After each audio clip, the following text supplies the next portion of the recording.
Right now at noon, federal authorities say 2 hospitals that denied an emergency abortion broke the law.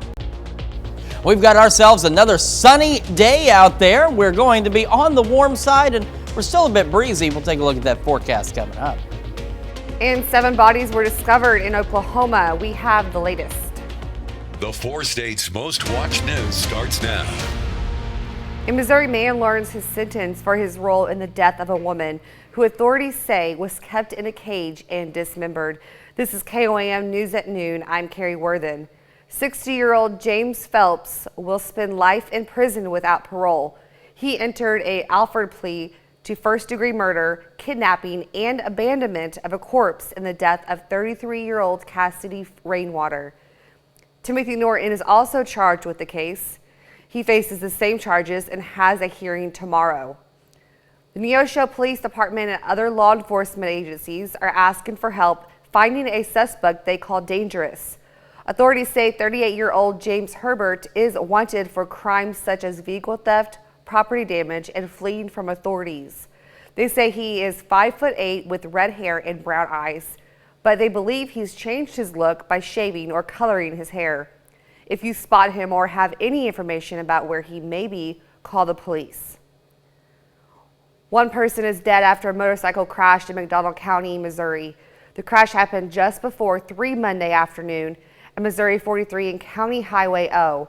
Authorities say 29-year-old Judah Hendricks of Knoll, Missouri was driving his motorcycle south on Missouri 43 when 27-year-old Haley Hoffman failed to yield to the motorcycle as she turned west onto County Highway O. Hendricks died on the scene. He was wearing a helmet. Federal authorities say 2 hospitals that denied a Joplin woman an emergency abortion broke the law. The investigation covered Freeman Health System in Joplin and University of Kansas Hospital in Kansas City, Missouri. They say last August, the hospitals refused to provide any abortion to Melissa Farmer. Her water broke early at 17 weeks of pregnancy. Doctors said her fetus would not survive and she was at risk for serious infection or losing her uterus. They wouldn't terminate the pregnancy because fetal heartbeat was still detectable. Federal law requires doctors to treat patients in emergency situations and trumps those state laws. You can learn more about the investigation and Melissa Farmer's story on our website at KOAMnewsnow.com. Park workers at Lamar City Park walked in on a disgusting scene in the park's restroom. Mud and dirt on the walls, tattered tissue on the floor, soap dispenser in the toilet, all for park workers to clean up. The park workers usually spend an hour cleaning the bathrooms daily, but this mess took half the day to clean. Parks and Rec wants to remind you as the warmer days arrive, a clean park is the city's pride. We just take a lot of pride, and I know our city takes a lot of pride in our parks, so we want to do everything that we can to keep it as nice as possible for all the users of the park. There's a whole lot to do in our park without having to vandalize the bathrooms. Due to the labor and cost to clean up the vandalism, the park workers have to put off other things like getting the pool ready for summer days. Now here's Chris. Look at your forecast. Now we've had a pretty decent day so far after a chilly start this morning. Taking a look from 7th and Range Line, they're just like yesterday. It's almost like we're replaying video, but we're not. This is a live look. No clouds in the sky whatsoever. From the MoDOT camera at 20th and Range Line, you can see plentiful sunshine out there as folks start to head to lunchtime across the area. And same from the KDOT camera at 69 and 400 just south of Pittsburgh. Plentiful sunshine, definitely need the shades. Yesterday started at 39, pretty close, not that far off really from the record. Thankfully our high temperature, while it was below average, was not near that record. I think we're all in agreement that that's a little too warm. Made it up to 67 though. Here's the thing that's concerning. So we're only a couple of days into May. We're already down 0.2 of an inch of rain, and for the year so far, we're down 4 inches, which is not good for the drought situation. As you know, we need a lot of rain to make up for that, and we have not really received that much yet. But we got some good news on that in the forecast a little later. We got 59 in Iola, 63 Chanute, 64 Neodesha and Welch, 63 in Miami, 60 Neosho Carthage, and we're sitting at 61 in Joplin, 59 in Pittsburgh. So here's an look at what we are keeping an eye on. We still have the elevated fire danger today. Still got some of those gusty winds this afternoon, but they'll those will let up later. Temperatures will continue to warm as we head toward the end of the week, and we're still watching shower and thunderstorm chances later this week. We'll talk about those storm chances and those warmer temperatures here in just a few more minutes. Carrie? Thanks, Chris. Now to a horrific story in Oklahoma. 7 bodies were discovered there about an hour south of Tulsa. Police are not releasing many details yet, but what we do know is heartbreaking. Omar Van Furcana has more. We've searched the property and we've located 7 bodies. Oklahoma law enforcement found those bodies in Henrietta Monday, but would not discuss any additional facts of the case. There's no suspect at large that we are looking for right at this moment. While neither a motive nor the name of a suspect has been released, the father of 16-year-old Brittany Brewer confirmed his daughter was among the dead. She always played with her little sister, and I don't know how I'm going to tell her, because she's like, Brittany's lost, Brittany's missing. And I got to tell a 4-year-old that she's gone, and I don't even know how to do that. Earlier in the day, Oklahoma Highway Patrol reported Brewer was endangered and missing, along with her friend, 14-year-old Ivy Webster. They were believed to be traveling with 39-year-old Jesse McFadden. Brewer's father told Tulsa station KOTV that his daughter was friends with McFadden's children and had spent the weekend with the McFadden family and was supposed to come home Sunday night, but never arrived. Records from the state's Department of Corrections show that McFadden was convicted on first-degree rape charges in November of 2003 and released from prison in October 2020.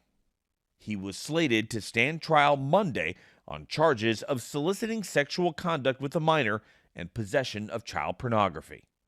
Omar Villafranca, CBS News. That's a look at today's top stories and weather in our first 7 minutes. Up next on the KOAM News at Noon, we'll learn about what King Charles will wear when he is crowned in the British capital on Saturday. And later, we're making a crispy cheddar bites in the Mr. Food Test kitchen. We're learning more about what King Charles will wear when he is crowned in the British capital on Saturday. The eco-friendly monarch is reusing several historic items, including traditional royal robes. CBS's Ian Lee reports from London. Royal traditions run deep in Britain, and how one dresses can make a historic mark. So clothing a king for the coronation takes precise planning. These are 2 of the most significant pieces worn by the sovereign during the investiture. They haven't been worn for 70 years. When King Charles is crowned at Westminster Abbey, he'll wear the same royal robes his mother, Queen Elizabeth, donned for her coronation in 1953. The monarch is on a mission to create a sustainable event. His Majesty the King has decided to reuse pieces from the coronation of his grandfather, King George VI, in 1937. Including this ceremonial coronation glove, which is placed on the king's right hand during the investiture.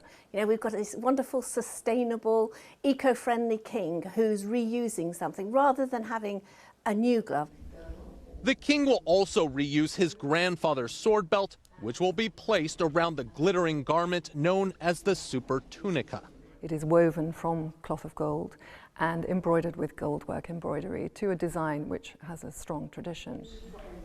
The golden robes weigh about 13 pounds, and the king's 9-year-old grandson, Prince George, will help carry them as his grandfather is crowned monarch. Ian Lee, CBS News, London. The king has also recycled royal coats of arms that decorated a chair used for his grandfather's coronation. Once he is crowned, King Charles will move to a reupholstered chair featuring those original coats of arms. Still to come on the KOAM News at Noon, Mr. Food. Cheesy, yup. Crispy, you bet. Easy to make, well, that's a given. Want to discover my new go-to snack? You can, if you stick around. But first, we are tracking some shower and thunderstorm chances as we head toward the end of the week, along with some warm temperatures. We'll take a look at all of that when we come back.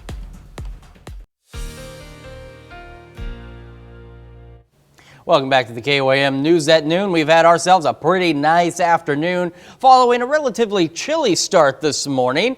And the good news is this is going to persist through at least tomorrow. And then the better news, especially for those in desperate need of this rain, more rain chances are on the way. As we talked about before the break, we're already 4 inches below average for this time of year in terms of rainfall. And that is not what we want to hear. So the more rain we can get, the better. Right now, 7th and Range Line, taking a look. We've got these clear skies out there. It looks great, doesn't it?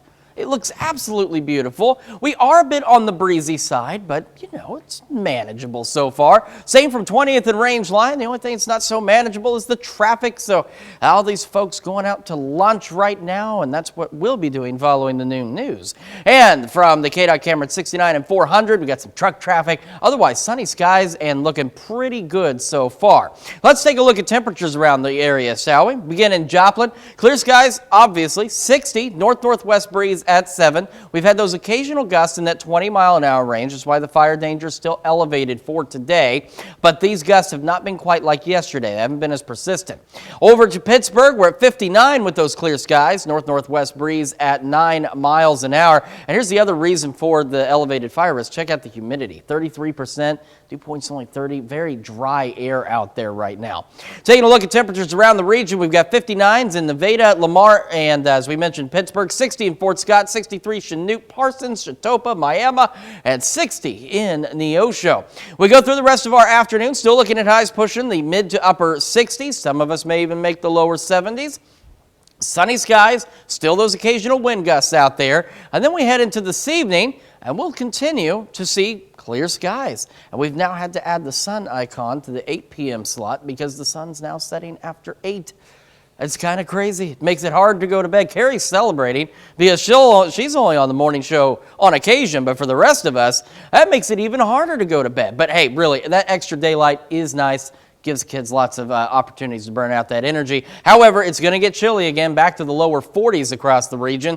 As we head into tomorrow, we'll have those sunny skies yet again, at least initially. Then we'll start to see some increasing cloud cover late, and we're looking at highs pushing into the upper 60s, lower 70s. So let's talk about those rain chances as we head down the road. So we get into tomorrow evening, and we start to see a few clouds start to move into the area, and those will continue to build, and we'll have those partly cloudy skies overnight, and then we head about 3, 4 a.m. Here we go. We start to get those scattered showers and thunderstorms on Thursday.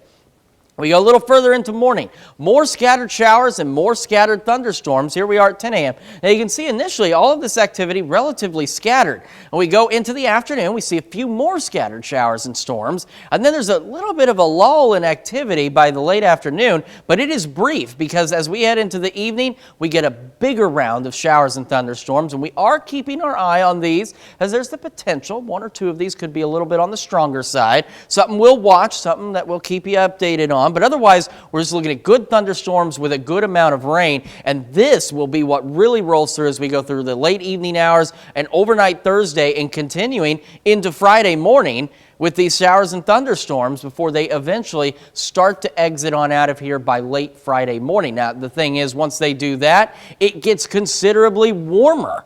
We're going to be in the upper or lower 70s tomorrow, mid 60s Thursday.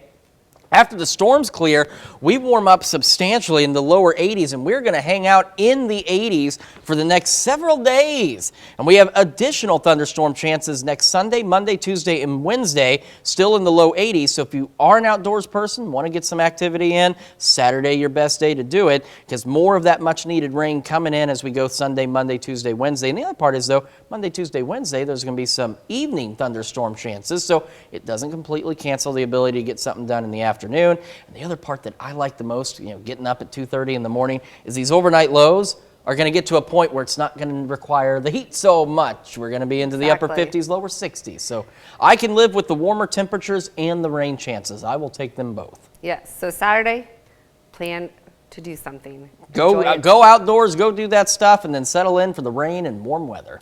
Another thing you can do Saturday is you can make crispy cheddar bites, which we're doing next in the Mr. Food Test Kitchen after the break.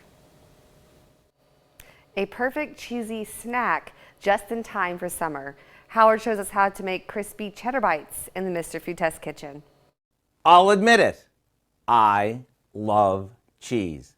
So when Patty from the Test Kitchen weaved it into this recipe, you bet I was intrigued. Recently, she came up with these crispy cheddar bites that I am hooked on. If you got a minute, I'd love to show you how easy they are. We start by grabbing a mixing bowl and combining some softened butter, a good amount of flour, some crispy rice cereal, a bunch of shredded cheddar cheese, a little salt, and a pinch of ground red pepper. Now, with a wooden spoon, we mix it together until it forms a soft dough. It's the combo of the cheese and the butter that holds these together, and that'll make them so good. Now, we roll these into balls, so they're about the size of golf balls, and place them on a couple of baking sheets. Just make sure you leave enough room between them so when you flatten them, they don't run into each other. Now, all we do is pop these in the oven for 10 minutes or so, and they're done. Who would think something this simple could be so darn good? And when it comes to serving them, they're just as at home on a cheese board as they are floating on a bowl of tomato soup. To get the recipe for our crispy cheddar bites, all you have to do is visit our website. I'm Howard of the Mr. Food Test Kitchen, where today we found an unexpectedly cheddary way for you to say, ooh, it's so good. You can find this recipe along with a lot more good food from the Mr. Food Test Kitchen online. Just go to our website at KOAMnewsnow.com. Now here's a look at our 4-state market prices.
All right, mid to upper 60s today, some lower 70s possible. Lower 70s tomorrow. Thunderstorm chances roll in Thursday into Thursday night, Friday morning. After they clear out, look at that, lower 80s Friday. Best day to be outdoors is Saturday, mid 80s. And then we've got lower 80s Sunday and Monday with some additional much needed thunderstorm chances. I know what I'm doing Saturday, fishing. Sounds like a pretty good plan. Good weather for it. What's coming up at 5? All right, coming up tonight at 5, researchers say it's a big breakthrough in saving vision for people with severe form of macular degeneration. It's the first and only drug approved to treat an advanced form of the condition, which is a leading cause of blindness. Meet a woman who has a severe form of dry macular degeneration and took part in a clinical trial for the new drug. Plus, a dedication of Carl Junction man who left behind a legacy of kindness. And meet the new commissioner for the Missouri Department of Higher Education and Workforce Development. Join us for those stories and more on KOAM News at 5. Got a lot coming up, and we want to thank you for joining us here at noon. We'll do it again, same bat time, same bat channel.